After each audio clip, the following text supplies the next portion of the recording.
Welcome back. तो friends, अभी का वीडियो है भारतीय जवानों की इस तस्वीर में बड़ा संदेश। चीन में आया भूचाल, Indian army Galwan valley.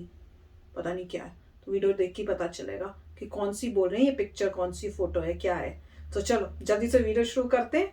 Video शुरू करने से पहले अगर आप चैनल पर नए हो और आपने अभी तक सब्सक्राइब नहीं किया तो जल्दी से पहले सब्सक्राइब के बटन बेल आइकन को क्लिक कर लो ताकि आपको हमारे सारे न्यू वीडियोस की नोटिफिकेशन मिल जाए जैसे हम अपलोड करें। अगर आपको वीडियो पसंद आता है प्लीज लाइक एंड शेयर। चलिए शुरू करते हैं। कौन सा फोटो है, तस्वीर? गलवान में भारत के बलवान सैनिकों ने एक ऐसा धमाका किया है जिसने चीन की सारी साजिशों को 2.5 फुट बर्फ के नीचे दबा दिया है। भारतीय जवानों की एक टुकड़ी ने गलवान घाटी में बर्फ से ढके पहाड़ों पर जैसे ही तिरंगा फहराया, पूरे देश का सीना गर्व से चौड़ा हो गया और उन लोगों के मुंह पर जोरदार तमाचा लगा जो हर बार भारतीय सेना के शौर्य पर शक करते हैं, सर्जिकल स्ट्राइक और एयर स्ट्राइक के सबूत मांगते हैं।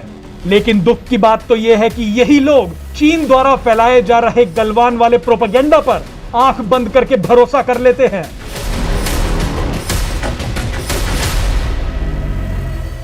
बहरहाल गलवान में भारत के तिरंगे को देखकर चीन आज शर्म से लाल हो गया होगा। भारतीय जवानों की यह तस्वीर तो पूरी दुनिया ने देखी, लेकिन एक चीज जिस पर किसी का ध्यान नहीं गया वो आज हम आपको बताएंगे। इस तस्वीर में आपको भारतीय जवान दिख रहे हैं, देश की शान तिरंगा दिख रहा है, लेकिन अब इस तस्वीर को जूम करके देखिए। गलवान घाटी में माइनस तापमान में दहाड़ रहे भारतीय जवानों के हाथों में वो हथियार आ चुका है जिसे शायद चीन की मीडिया और वहां के सैन्य अधिकारी बार बार देखेंगे।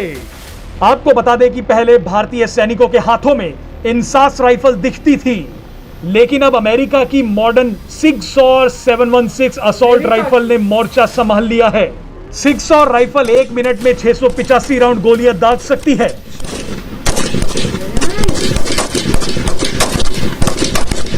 यानी इस तस्वीर से समझा जा सकता है कि गलवान में भारत की क्या तैयारियां हैं। आपको बता दें कि 6 और 716 को शूट टू किल राइफल के नाम से भी जाना जाता है। भारत अमेरिका से अब तक कुल 1,44,000 6 और राइफल्स खरीद चुका है। करीब 20 साल बाद सेना को कोई नई असॉल्ट राइफल मिली है। बहरहाल आपको बता दें कि 1 जनवरी को नए साल के मौके पर चीन के कुछ लोगों ने सोशल मीडिया पर एक प्रोपोगेंडा वीडियो डाला जिसे 150 रुपए में भारत के खिलाफ ट्वीट करने वाले बुद्धिजीवियों ने जमकर शेयर किया। इस वीडियो में चीनी सैनिक किसी पहाड़ी इलाके में अपने देश का झंडा फहरा रहे हैं। दावा किया गया कि चीन की सेना ने यह झंडा गलवान घाटी में नए साल के मौके पर फहराया था। जैसे ही चीन का यह प्रोपोगेंडा वीडियो सोशल मीडिया पर वायरल हुआ, ठीक उसी समय भारत के कुछ मशहूर लोगों ने चीन पर आंख बंद करके भरोसा किया और भारत सरकार के ऊपर सवाल खड़े कर दिए। लेकिन अब गलवान में तिरंगे के साथ हाथों में खतरनाक असॉल्ट राइफल लिए भारतीय सैनिकों की इन तस्वीरों ने सवाल खड़ा करने वाले लोगों के मुंह पर जोरदार तमाचा मारा है। तो वही ये तस्वीरें बाकी देशवासियों का सर गर्व से ऊंचा कर देंगी। आपको बता दें कि ये तस्वीरें भारतीय सेना ने जारी की हैं। इन तस्वीरों में भारतीय जवानों का जोश हाई है और वो चीन के किसी भी मंसूबे को LAC पर पूरा नहीं होने देंगे। आपको याद दिला दे कि गलवान घाटी लद्दाख का वही इलाका है जहां 15 जून 2020 को भारतीय सेना और चीनी सेना के बीच खूनी झड़प हुई थी और कई चीनी सैनिक मारे गए थे। गलवान घाटी का इलाका भारत से लेकर चीन के कब्जे वाले अक्साई चीन तक फैला हुआ है। यहाँ एक बात जानकर आपको हैरानी होगी कि कभी गलवान घाटी का पूरा इलाका भारत के पास हुआ करता था। ये बात साल 1956 की है जब चीन ने माना था कि गलवान घाटी का इलाका उसके अधिकार क्षेत्र में नहीं आता, लेकिन 1962 तक चीन ने गलवान घाटी के ज्यादातर इलाके पर अपना कब्जा कर लिया। तो ऐसे में नए साल पर चीन ने गलवान घाटी का जो वीडियो शेयर किया है वो इलाका जवाहरलाल नेहरू के प्रधानमंत्री रहते हुए चीन ने भारत से छीन लिया था। तो फ्रेंड्स, वीडियो वाकई कमाल की थी। तो पहले तो उन्होंने ऐसे दिखाया ना कि फोटो दिखाई कि हमारे सोल्जर्स वहां पर हैं, तो उसके बाद जब उन्होंने बताया किस कॉन्टेक्स्ट में कि चाइना में वहां पे उन्होंने प्रोपोगेंडा किया, पता नहीं कौन से पहाड़ पे गए, उस पहाड़ पे तो मेरे ख्याल से बर्फ भी नहीं थी। अगर देखो तो बर्फ भी नहीं दिख रही थी। तो वहां पे करके वहां उन्होंने दिखाया कि हम बड़ा अपना फ्लैग यहाँ कुछ कर रहे हैं। और शर्म की बात यह है कि यहाँ इंडिया के लोग, इंडियंस, उस न्यूज को और फैला रहे हैं ताकि इंडिया के अंदर जो है इस टाइप की फेक न्यूज से प्रॉब्लम्स क्रिएट हो सके और गवर्नमेंट के अगेंस्ट बोलें कि गवर्नमेंट देखो क्या कर रही है, हमारी जगह चली गई, ताकि जो आम लोग हैं वो ये सब सुन के सोचे कि भैया यही हो रहा है। पर उसके बाद क्या हुआ, जो एक्चुअल न्यूज है वो आई कि हमारे सोल्जर्स जो है वो वहां पे हैं, उनके साथ इंडियन फ्लैग था और सबसे मजेदार कि उनकी आप जो है गन देख लो। पर जब उन्होंने ये बोला कि 20 साल से उनको कोई नई गन नहीं मिली, मतलब इतनी पुरानी टेक्नोलॉजी, इतने पुरानी गनों को जो जिनको सबसे बेस्ट टू बेस्ट देना चाहिए, जो अपनी जान हथेली पे जाके कर रहे हैं, उनको आप इतना नहीं कर सके 20 साल तक, 20 साल से।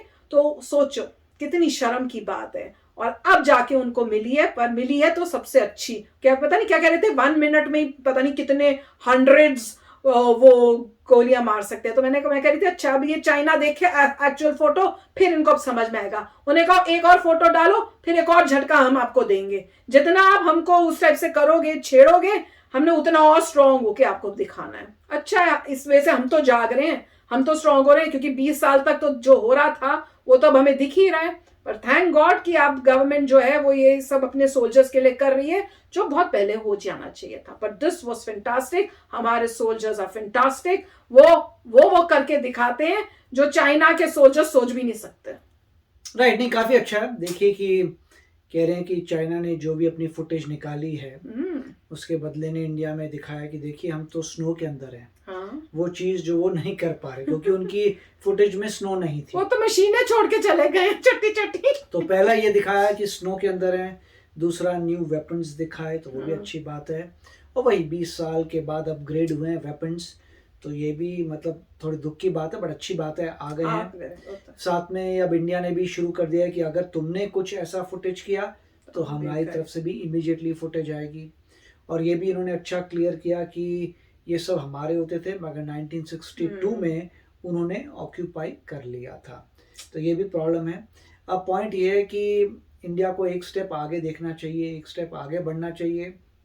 अगर ऐसी कोई बात है तो उनको बोलना चाहिए कि जो हमारा ओरिजिनल लैंड थी वो लैंड हम लेंगे। मुझे पता नहीं कैसे लेंगे, कब लेंगे, मगर गोल तो यही होना चाहिए कि जितनी भी आपकी लैंड थी आप वो वापस लीजिए, और उसी के डायरेक्शन में हम जा रहे हैं। और ये अच्छा मैसेज दिया है कि अब आपने जब किसी से भिड़ गए हैं आप, तो इंडिया जो है पूरी कोशिश कर रही है अपनी मॉडर्नाइजेशन के लिए। इसलिए वही आप देखते हैं कितनी सारी, जब कॉन्फ्रंटेशन चल रहा था, कितनी मिसाइल्स हमने टेस्ट की थी, बैक टू बैक फायर हुई थी, कितने टेस्ट हुए थे, उसके बाद कितनी मशीनरी आ रही है, राफेल भी आ गया, तो मतलब कितनी। और हमने अभी न्यूज़ की थी कि S-400 भी आ गया। तो बहुत चीज़ें जो हैं, ऐसा लग रहा है कि इस कॉन्फ्रंटेशन से बहुत ज़बरदस्त मॉडर्नाइजेशन हो रहा है हमारी आर्म्ड सर्विसेज में। ज़बरदस्त एयरफोर्स, नेवी, हमने न्यूक्लियर सबमरीन का भी देखा था, तो हर डायरेक्शन से ज़बरदस्त स्पीड इंप्रूवमेंट हो रही है, स्पीड से हो रही है। क्योंकि अब ये बता रहे हैं कि भाई हम पुराने इंडिया नहीं है, और इंडिया वाकई बहुत पावरफुल कंट्री है, और अगर तुम थोड़ा सा भी भिड़ते हो तो तुम्हारा लॉस तो गारंटेड है। तो काफ़ी अच्छी बात है। और आज की गवर्नमेंट है जो फोकस कर रही है कि सबसे इम्पोर्टेंट डिफेंस है, और मेरे ख्याल से बजट भी डिफेंस का और इंक्रीज करना चाहिए जितना हो सके। और जो आलतू फालतू के खर्चे हैं, मेरे ख्याल से गवर्नमेंट ही फाइंड आउट कर सकती है कि ये सब बोगस खर्चे हैं, इनको बंद करो, सारा पैसा डिफेंस में डालो, क्योंकि अगर डिफेंस में जाओगे तो सब कुछ रहेगा। तो very nice video. Yes friends, मजा आ गया। तो चलो चलते हैं, मिलेंगे नेक्स्ट वीडियो में बहुत ही जल्द। Till then take care and bye bye. तो अगर आप मेरे इस चैनल पे नए हो तो जल्दी से सब्सक्राइब के बटन को हिट करो और बेल आइकन को क्लिक करो, ताकि आपको मेरा जब नया वीडियो मैं लगाऊं आपको उसके बारे में जल्दी से पता चल जाए।